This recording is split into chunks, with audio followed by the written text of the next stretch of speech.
Ekiro lwe nawulira erinnya ly'omuntu eyafa edda nga liva mu ssanduuko y'abafu, kwe kumanya nti waliwo ekyama amaka gaffe kye gaali gakweka. Buli kiro ek'11 omusajja eyayitibwanga Mukiibi yasikanga ssanduuko y'abafu ng'ayita mu kyalo kyaffe.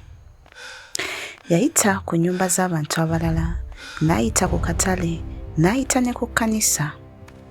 Naye bwe yatuukanga ku luggi lw'enju yaffe, essanduuko eyo yafuukanga nzito nnyo.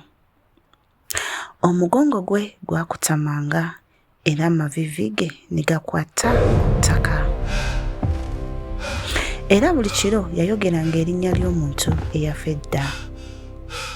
Maama ye yasooka okuwulira amaloboozi ago. Naye ku kiro ek'11 maama yampita n'aŋŋamba nti yali amanyi ensonga lwaki essanduuko eyo yali eronda amaka gaffe. Naye bye yambuulira byantiisa okusinga byonna bye nnali mpulidde.